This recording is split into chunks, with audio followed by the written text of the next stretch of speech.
picture frames, I see my beautiful wife, always smiling, but on the inside, oh, I can hear her saying, lead me with strong hands.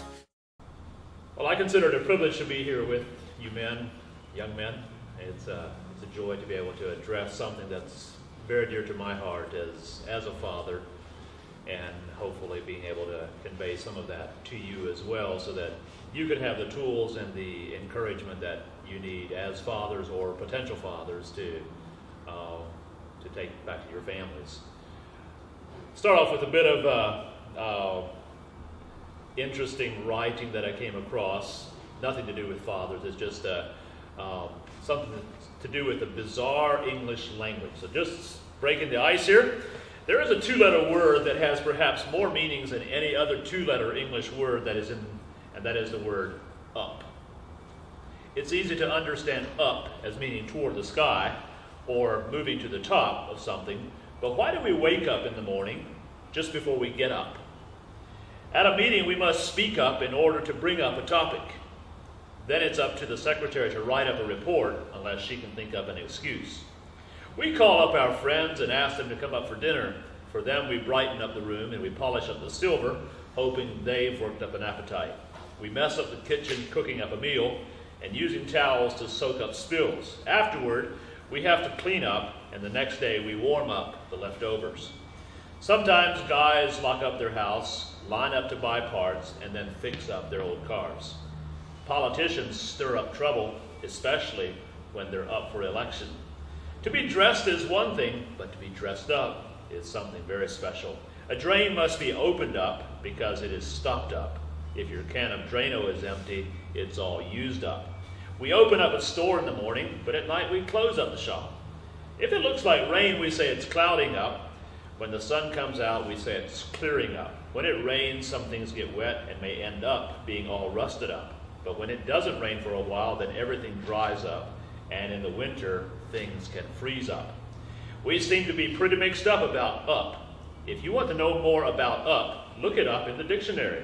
It may take up fourth of the page and can add up to 30 definitions. If you are up to it, you might try building up your own list of the many uses of up. It will take up a lot of your time, but if you don't give up, you may wind up with more than 100.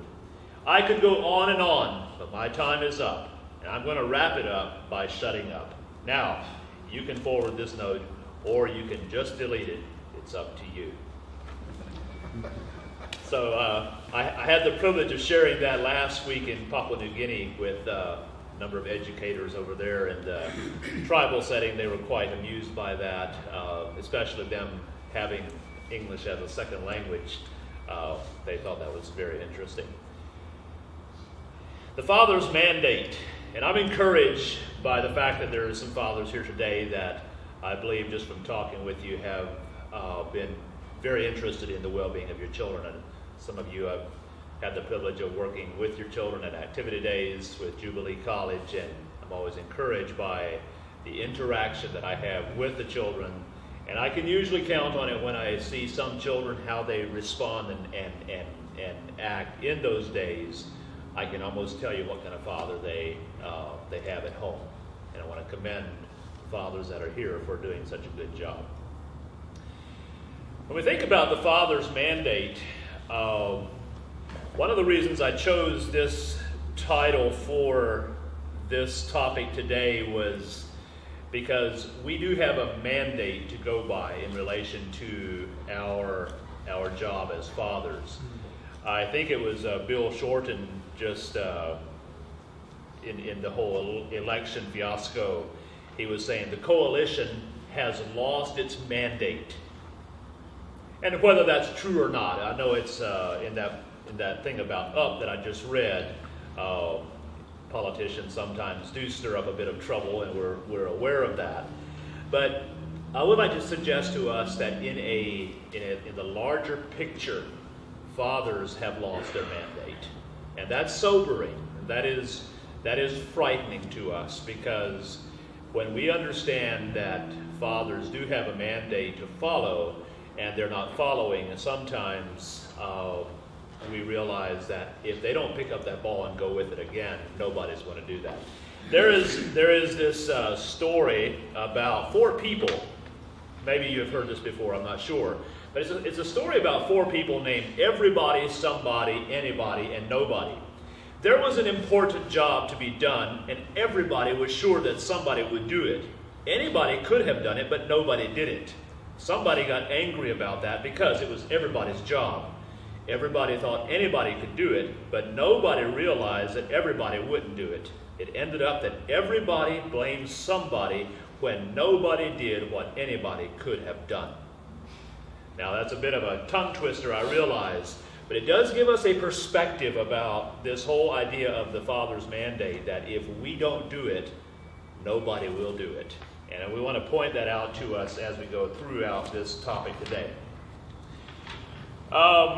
The question is not whether we are passing on things to our children. The question is not whether we are or are not. We are passing on things to our children. You as fathers out there today are passing on things to your children. It doesn't matter if they are an absentee father like Andrew described earlier today. They're passing that on to their children. But we as fathers that want to understand the biblical mandate that we are to follow, it's important and imperative that we realize that we pass on the right things to our children, especially to our sons, so that they can have the tools that they need to do what they need to do. Now, I recently have been looking at rugby union with a bit more interest than I have in the past. I never really understood the game. I've never been a football person myself in the U.S. Where I grew up, I was more of a baseball person. But seeing some footage of rugby union, I had the privilege last week of spending time with Mr. Risser, the head of the school, and he's a rugby union fan. And so when we were in P&G together, he wanted to watch the footy game. So he turned on the television, or it was playing already, and I got to understand a bit more of the rules. I got to see a little bit more of what is being done. Up until that point, I just couldn't figure out why they didn't give everybody a ball and let each one have their own ball, because they were always chasing the person that had the ball. Just give one to every person and be done with it. But now I understand a bit more. And one of the things that I'm fascinated with is this idea that the way you advance the ball forward is by passing it backwards. So that is a beautiful picture. I know it's a contrast of what we're talking about, but it does make sense in the analogy. They move the ball forward by passing the ball backwards, but they must be charging forward in action. Otherwise, the opposing team gets the ball and they do what they do with the ball. Now, so in the whole scope of things, I would like to just keep that whole picture of the rugby rules in this topic today, passing it on to our children. Are we passing the ball back to our children as we are charging forward? That's the way we want to move this whole agenda forward of being the father in the home. Is we can't carry the ball ourselves, only ourselves. We have to pass it on to those who are able to do with it maybe what we are not able to do ourselves. So our goal today as presenters is not to chastise you. I was telling Michael here, I believe, just a few minutes ago about, I was talking with a brother in the States one time, and he was saying that when you have Mother's Day messages at church, they often are praising and lauding the accomplishments of a mother, and rightly so. They do a tremendous job. We love our mothers. We love our wives. We want to empower them. But this brother told me, he said, but whenever there's a Father's Day message, it's almost like we're being smacked, for doing the poor job that we're doing. We don't want to do that today. We want to empower you. We want to encourage you. We want to make so that you have tools that you need to do what you need to do. Now, if through the presentation you feel a bit of chastisement, understand it's not coming from us that we feel like you're doing a horrible job, but if that chastisement comes, my prayer is that it will yield the peaceable fruit of righteousness in your lives. Chastisement is not bad. We do need to be pulled up sometimes and say, here's where I can improve, here's where I can do better. And as we do that, it will help us to become better fathers and better parents in general. So our goal is to come alongside you as fathers and young men and be a little bit like the old saying is, we're only beggars telling other beggars where we found the bread. That's really what we want to accomplish today. So who will do it? This is that poem that I read about everybody, somebody, and nobody and anybody. There is a phrase or a passage in Psalm 78 where it says, O God, thou hast taught me from my youth, and hitherto have I declared thy wondrous works. Now, hitherto would be implying that there is something in our past. Up until this point, God has been declaring to the writer of this psalm that you have taught me from my youth. You have taught me the wondrous works of your accomplishments. But we cannot live in the past. From talking to fathers throughout my whole spectrum of working with Jubilee, I uncover a lot of sad stories from fathers, from mothers, from families, from where people have come from to where they are. Some of the stories that I could share with you are horrific. They are traumatic. Abuse, neglect, abandonment, rejection and bullying to an extent of great proportions. Those stories. But you know, we can't undo that. We cannot go back and say, I want to start back here again and move the thing forward. We have to start where we are. So we can look at the past and say, I've learned a lesson from that. I don't want my children to do what I have done. I want them to have a better future than what my past has been. But let's remember, the past is in the past. It is the reason why the Apostle Paul said, this one thing I do, forgetting those things which are behind, and pressing forth and reaching forth unto that which is before me. So Paul is saying, and remember, he had a terrific background. He was a teacher of teachers. He was a Pharisee of the Pharisees. He was quite the guy. But Paul is saying that even my spiritual accomplishments, I want to leave those in the past and reach forward to that which is before me. We as fathers must do the same thing.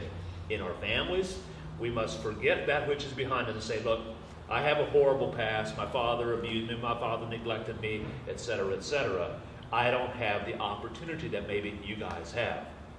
No, we can't do that. We have to start where we are. The past can be a tremendous tool for us, but we can't live in the past. Secondly, he says, now also when I am old and gray-headed, O God, forsake me not until I have showed thy strength unto this generation and thy power to everyone that is to come. Now we're moving from the past to also when I am old and gray-headed. Okay? So he is saying, this is what took place in the past. Now that I am in this shape and form of being old and gray-headed, O God, forsake me not until I do something. Now here's where the Father's mandate comes into action. I look at my past and realize that God has been so good to me. He has given me opportunities. Now that I am in the present, don't forsake me, O God, until I do something for the future. And here's what he wanted to have accomplished in those that are yet to come. I want to show your strength unto this generation and thy power to everyone that is to come. What legacy are we building to leave behind? I hope and pray that when I am dead and gone, that I will not be remembered by having a successful business or by being a preacher of, that had a church, etc. But I hope and pray that my legacy that I leave behind will be one that goes on to generation, that this was a man of God that did what he could with what he had. And that's what the psalmist is saying here. God, when I am old and gray-headed, now that I'm in that situation, please do not forsake me until. Now, he's not asking God to forsake him, but he's saying, stay with me, O God. Stay with me as I do this. I have this mandate that I want to follow, and here's how I want to do it. I want to show your strength. I want to show your power to the generations now and to the generations that are yet to come. Now, I have one grandchild, and it may be 20-some years before I have another great-grandchild, the next generation. I may not be here, but I am doing something in my generation, teaching my sons and my daughters, so that they will be able to tell their children, my great-grandchildren, and their great-grandchildren, the praises of the Lord. And now we do that as fathers by taking advantage of the here and now. There's no better time to be a good father than right now. And as we understand that, it will help us that when we understand the principle of in the future, when we are dead and gone, that the legacy of what we have done will be told for generations to come. That's what we need to be remembered by. Not by our success as a business person, not by how large an estate we had, but rather that our legacy is one that this man feared the Lord, and he told it to his generations to come. How important is the education of your children to you? Andrew has already talked about the whole thing of fathers being involved in the education of their children. And I want to just pick up on that point too. We as fathers are responsible for the education of our children. And I want to just read a few things about from this book, Homeschooling with Joy. It's a book that my own brother had a chapter that he wrote into for fathers especially. And here is a poem that I thought would be very helpful. It says, "Daddy helps. I like to hear my daddy say," by the way, it's like a student is saying this poem. "I like to hear my daddy say, 'Well, tell me what you learned today.' So while we eat our apple tarts, I'll tell about the harder parts of math, facts, and science books. Then after supper, Daddy looks. Sometimes he tells me very nice. Sometimes he says, be more precise. Or else he tells me more about the things I couldn't figure out. Tomorrow when we both return, he to his work and I to learn. I'll do my work especially fine and think how Daddy's face will shine." I like that picture of a student that is, he appreciates his dad's input into his education process. So how important is the education of your children to you? Do you want your children to learn all they can or just enough to get by? Now that is sometimes a mistake and I work with many, many homeschool families across Australia. And I can usually, I do a lot of phone calls with people. I can usually tell by the conversation what kind of homeschool program they will have. Some are just wanting to get by. And they will try to get by as cheaply as possible and with as little as possible. And I can tell you that their mantra is education or academic programs are not very important to us, but we're just doing what we can just to get by. It's my goal as an educator, part of an education program, that we have a high standard, that we reach for that which is before us with a standard of excellence. It's not about meeting Australian standards. It's not about just meeting the outcomes, but rather, what does God want for us? Does God want an academic excellence? And you as fathers, I believe, play a very important part in this whole idea of education of your children. Secondly, what is your vision for the future of your family and especially your kids? What do you want your children to become? It's my goal that some of my children will become educators, Christian educators with a biblical worldview. It's my goal that they may be a Christian doctor. It's my goal that they could be a Christian engineer. It's my goal that they could be pastors in churches that are able to defend with apologetics the things of the Lord in a hostile environment. Now, how does that all happen? It's my goal that your children, my children, are writers that know how to defend their faith on paper and to write well. It's my goal that my children are able to advance the ball further than I have been able to. Let me tell you a little story. I don't have an education. I'm just being honest with you. I went only to 8th grade. That's as far as I ever went in school. Never went to high school. I never went to university. That may surprise some of you, but it also may explain give you some answers as to why I am the way I am. I was a farm boy. My dad needed me on the farm. We were part of a cultural setting that when you finish 8th grade, which was the minimum standard of education in the States at that point, then you go onto the farm and you do the things you do on the farm. Now, do I want that for my children? No, I don't. I realize some negative results as a choice that was made years ago about my education process. I personally struggle to study well. I have a mind that goes out 100 directions, but I'm trying to focus on one. So I want my children to learn the value, especially at those grades 8 through 12, is when they're focusing their mind on discipline and trying to grapple with ideas and forming convictions in their mind.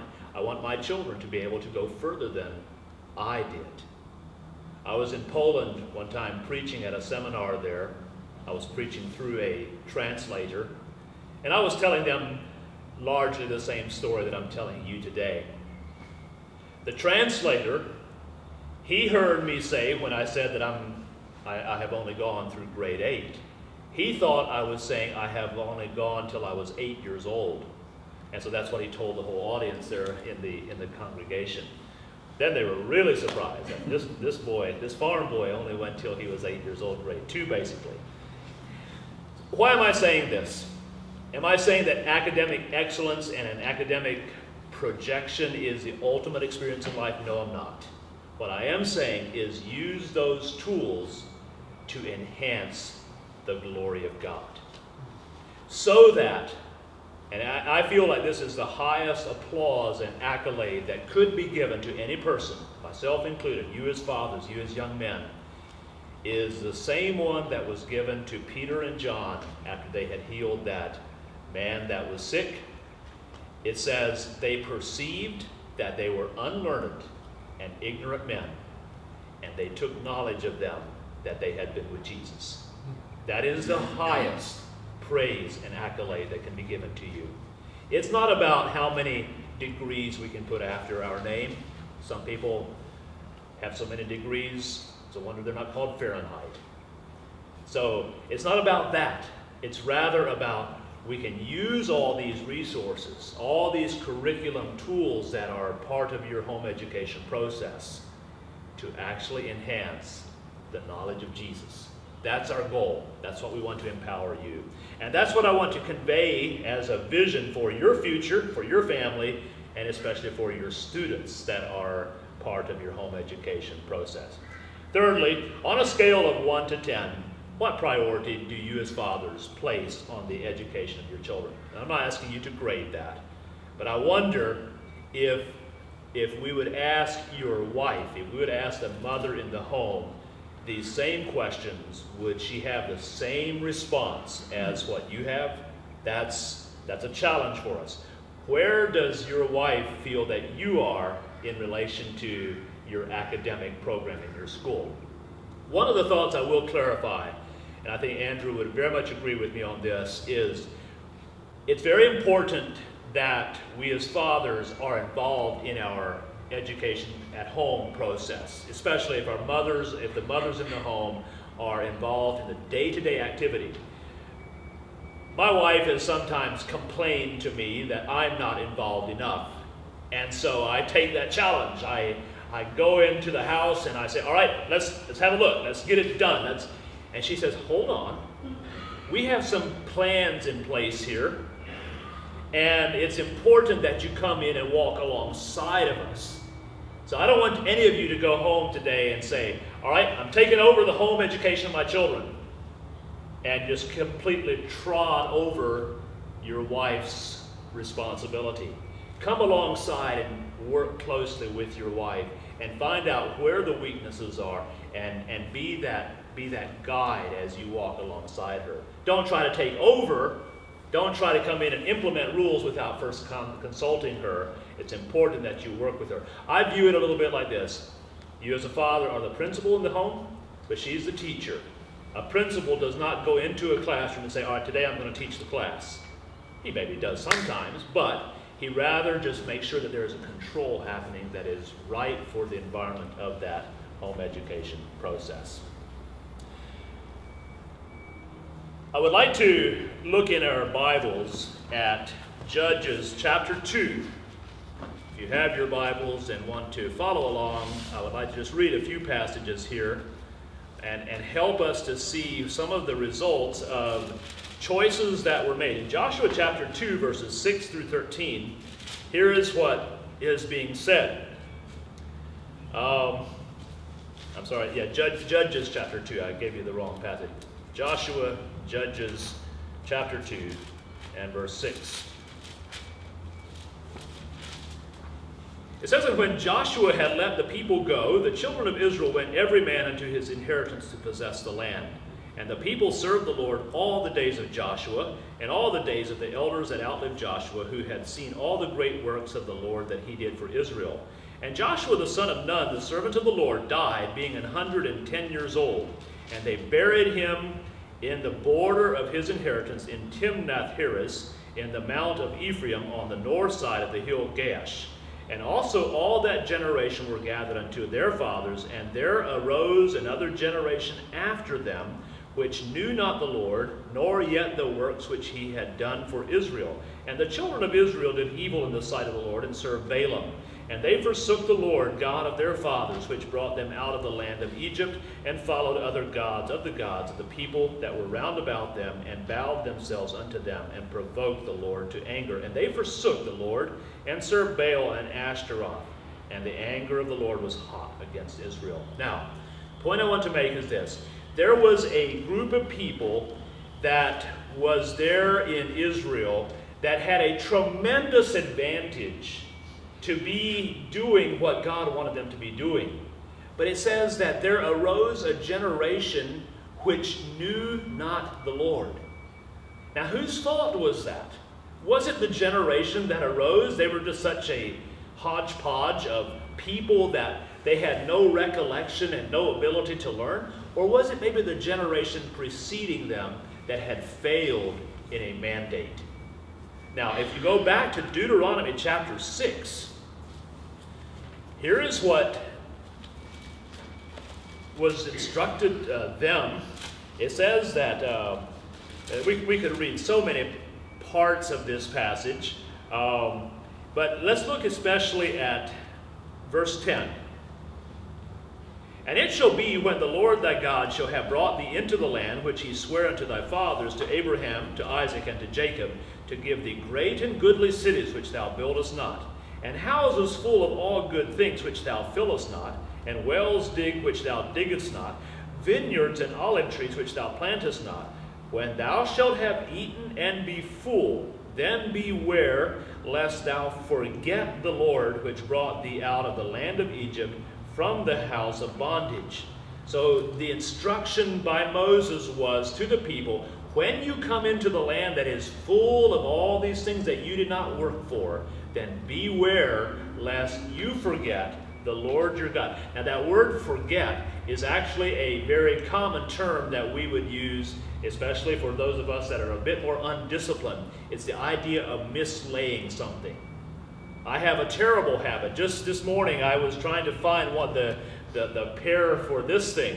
And I knew I had it in my pocket somewhere, but I could not find it. Then I realized I laid it down somewhere. I mislaid it. It's not that I forgot it and left it at home, but it's because I was not careful enough to actually take care of it in the situation where I needed it, when I needed it. So, as people, as fathers, we have a mandate to follow, and that is to make sure that what we have as values are transmitted to the next generation, so that that generation is able to convey it to the generation following them. So beware, fathers, lest you also mislay or forget the things that God has put on your hearts. It's important that we have the vision of passing it on to our children. We must move on. And that's a very sad story that I just told you about. Somewhere, somehow, somebody dropped the ball. Now, in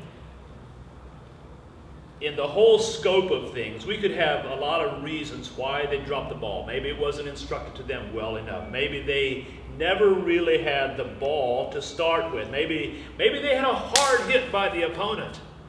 And that's one of the things that fascinated me about the rugby football game is the way those guys can hit so hard and still hold on to the ball. Why do they do that? It's because they know the value of holding on to the ball. That's the whole point, is to hold on to the ball. Now, as Christian parents, as fathers, as educators, it's important that we realize how to hold the ball so that it is not dropped, so that in case we are hit by the opposing team, the opponents, that we still retain control. And believe me, we are on the forefront. We are on the battlefront. We are going to be hit hard.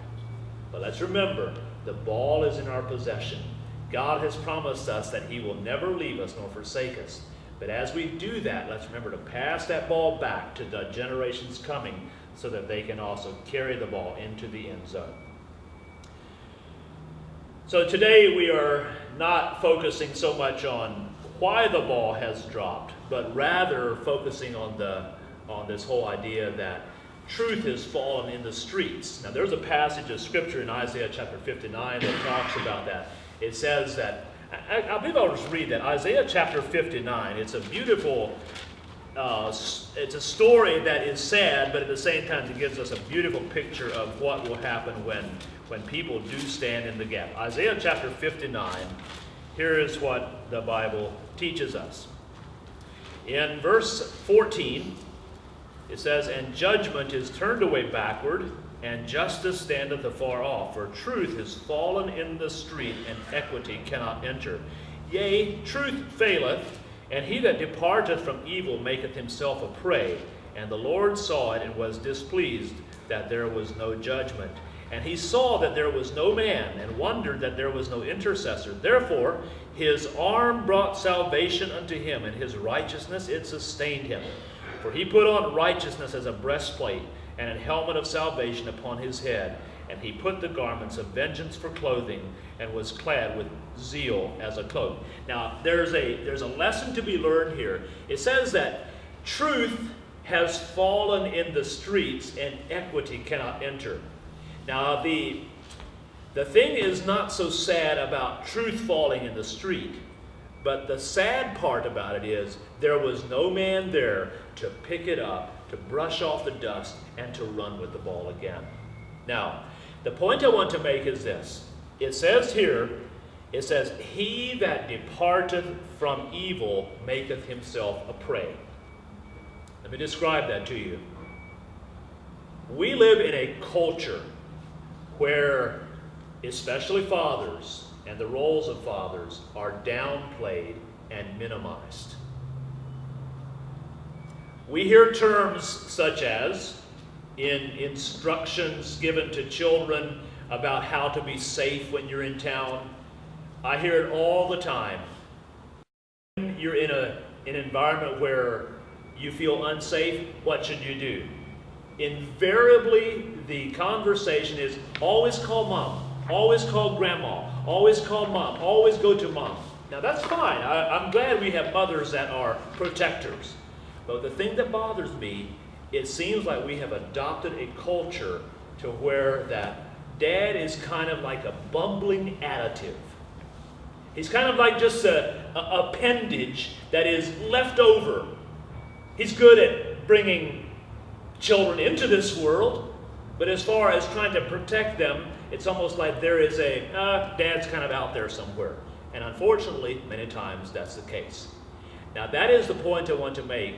He that departeth from evil or from this culture, this environment, to stand up, pick up the ball, dust it off, and to run with that ball again, you're making yourself a prey. You're going to be the target. You're going to have this tall poppy syndrome. What do you think you're doing?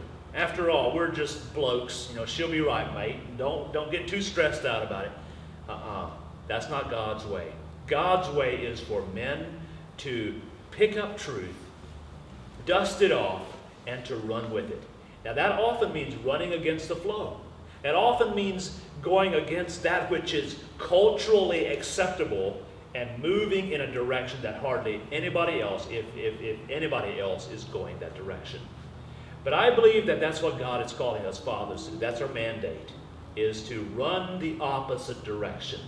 Pick up truth, dust it off, and go the opposite direction. Yes, you'll make yourself a prey. There will be people that say, what do you think you're doing? But take courage. There is interest in the eyes of God. I believe it's the God that is looking down, as it says in another place, the eyes of the Lord run to and fro throughout the whole earth to show himself strong on the behalf of those whose heart is perfect toward him. That's the encouragement that I want to leave with you, is that you do what you can. You may not have many companions in that journey against the flow, but it doesn't matter. You have God on your side, and as you do that, the ball will be conveyed into the winning zone to where that you can score a point. We're going to move on to Psalm 78:1. I'll just read that. It's up on the screen as well. Give ear, O my people, to my law. Incline your ears to the words of my mouth, and I will open my mouth in a parable. I will utter dark sayings of old, which we have heard and known. Now, I want to stop here and just introduce something. I want you to catch the multi-level of generational instruction. That which we have heard and known, and our fathers have told us. We will not hide them from their children, showing to the generation to come the praises of the Lord and his strength and his wonderful works that he hath done. For he established a testimony in Jacob and appointed a law in Israel, which he commanded our fathers, that they should make them known to their children, that the generation to come might know them, even the children which should be born, who should arise and declare them to their children, that they might set their hope in God and not forget the works of God, but keep his commandments, and might not be as their fathers, a stubborn and rebellious generation, a generation that set not their heart aright, and whose spirit was steadfast with God. Fathers, this morning, we should be observant of at least 5 generations. We have a hand back into the past to that which our fathers have told us. We are the generation of the here and now. We have a hand on the generation that is just under us, our children. But it even goes further than that. It says, even to the point of the children that are yet to be born. That's your grandchildren. I have one grandchild, as I mentioned before, but I'm hoping for some more to come. Do I have a vision for them? But how about even one step further? It talks about it here, that the children that are yet to be born might arise and declare it to their generation. That's at least 5 generations happening right there, over 100-year period. 20 years per generation, 5 generations is 100 years. You're looking back into the past, you're looking into the present, and you're reaching into the future. That's a mandate. I think it was King Hezekiah that it was told him that there were certain things that were going to be happening in the future. And Hezekiah had this awful response. He says, "Good is it that it doesn't happen in my generation." Those are my own words. But that is a horrible explanation of a selfish motivation Oh, people, this morning, let's remember, we need to have eyes that are looking all directions, the past, the present, and the future, so that we can labor together with God. God actually desires to do his work through us. He could have done it independent of us, but he chose to do it through us. As we do that, we can with clarity and boldness say, we are laborers together with Christ. We are his body. We are his building. It's that principle of synergism. Synergism is this idea that two being brought together in one can accomplish more than the two individual entities could have done. So you have two petrol companies that come together and they form one company. Their profitability increases because they have larger buying power. They have more capital. And the outcome is their overall picture is larger than the two entities were apart from each other. That's synergism. Now, in the realm of God's family, God could have done it all by himself. He's a God that has all power. He's omnipotent.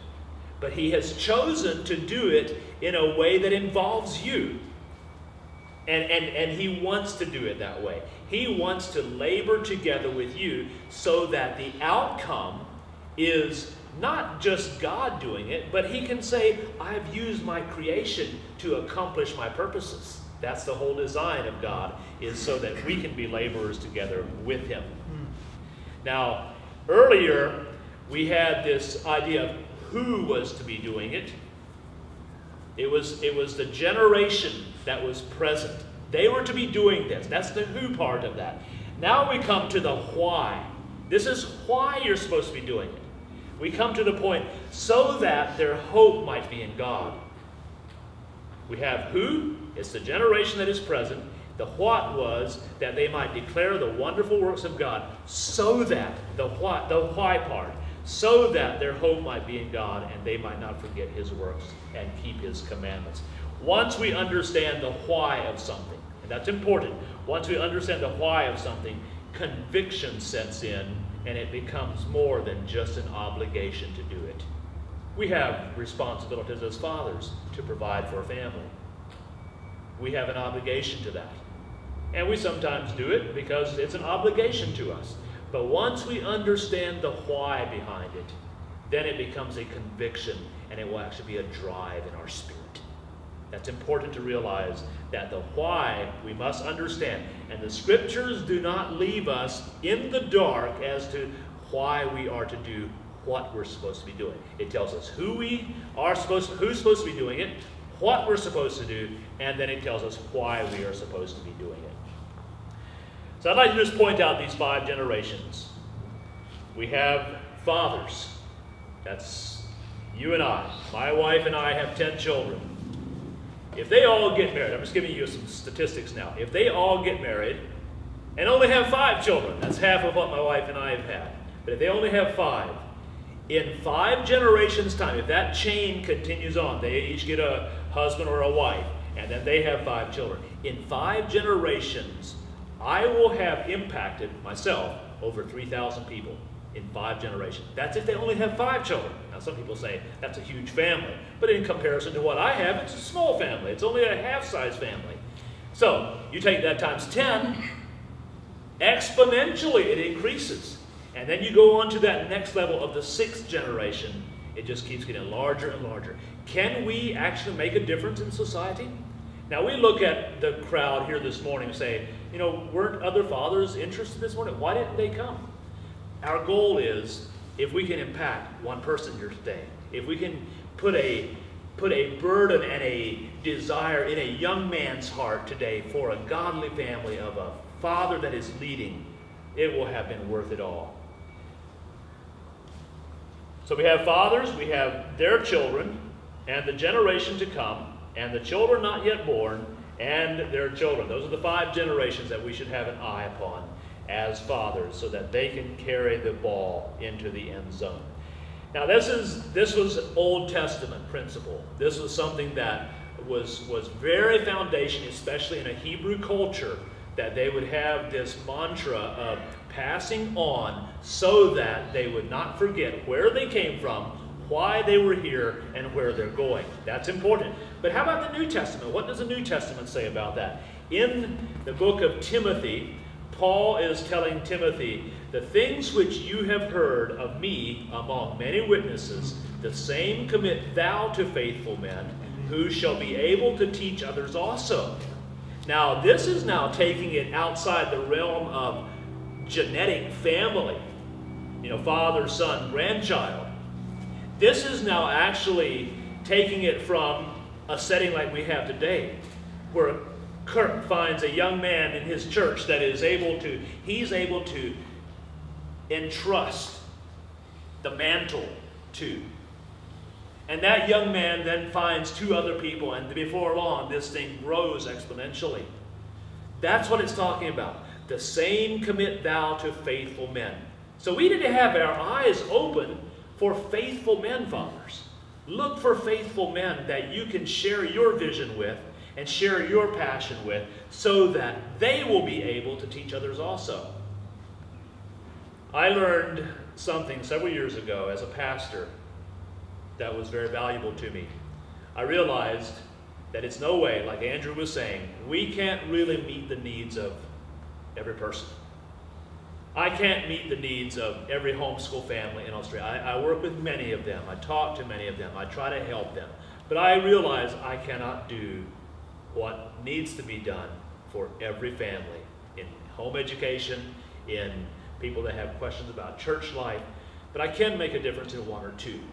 And my goal was, once I realized this chain of command, this is how the Bible teaches that, then I'm able to focus my attention on my sons and the young men in my church and try to help them to a life of discipleship. I may not even see the results of what I'm trying to do. I may be long dead and gone when something actually transpires of this vision. And I want to convey that vision to you this morning as well. Seek out faithful men who will be able to teach others also. So imagine what would happen if each faithful one found 2 other faithful ones who would disciple others for the glory of God. You may remember the story of the little boy that was walking along the seashore, and somebody came along and saw him throwing starfish into the ocean. The tide had washed them up, and there were thousands of starfish just lying on the beach. And the little boy knew fish on the beach, there's thousands of them here. And he tossed one back into the ocean. He says, I just made a difference for that one. And that's the point I want to make, is this. We maybe cannot do a lot, but we can do something. We can actually do something. What this dying world could use is a willing man of God who dares to go against the flow, who dares to stand against the tide and make a difference in the society in which he lives. A man who will raise the shield of faith and thereby quench all the fiery darts of the wicked one. Let's keep on going here. We have fathers, their children, their generation to come, and the children not yet born, and their children.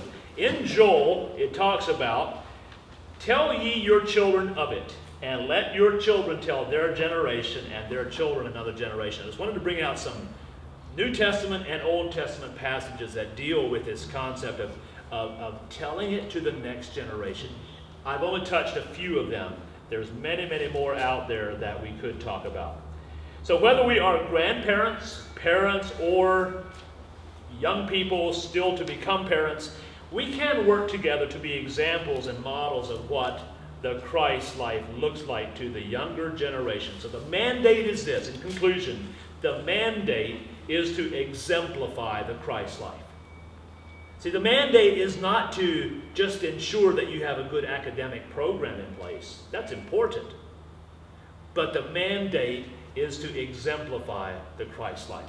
Secondly, the mandate is to engage the children to a life of learning.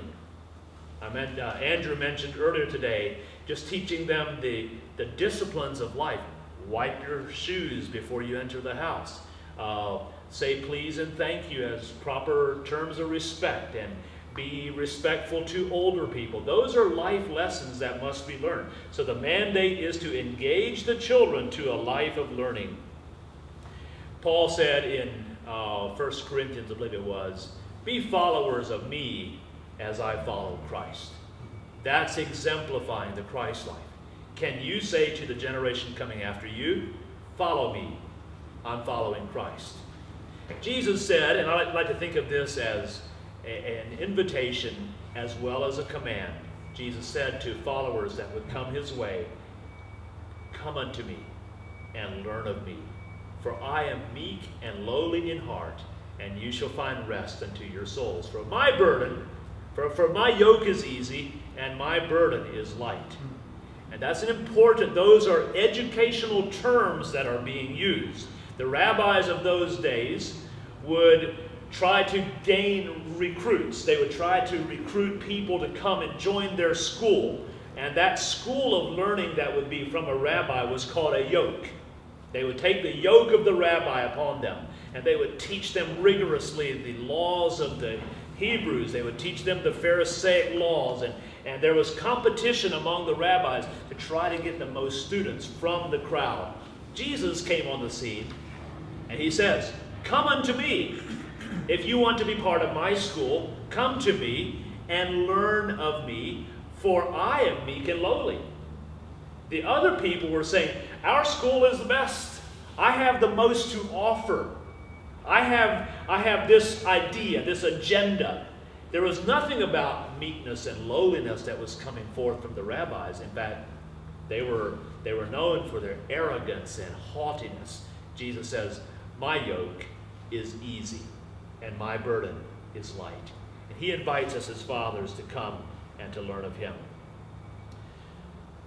So the mandate is to exemplify the Christ life, to engage the children to a life of learning, and then thirdly, it is to edify the family as God designed it. And what we mean by as God designed it, we know there is a whole range and philosophy out there as to what constitutes a family. There are people, when we step away from God's design for family, we're stepping on dangerous ground. So we need to encourage our children, our families, our churches, our society to be part of God's design, to edify the family as God designed it. This is, again, it's a mantra for dads to do all they can to build up their wife, their children, and others as well. We as fathers need each other. There's not many fathers out there that are true fathers. We need each other. We need to encourage each other. Exemplify, engage, and edify. Those are important aspects if we are to fulfill the mandate that God has given us. May God bless you as you take that mandate back home and live it out. Show it to the generation to come so that they have something to offer those that are following after them. May God bless each one.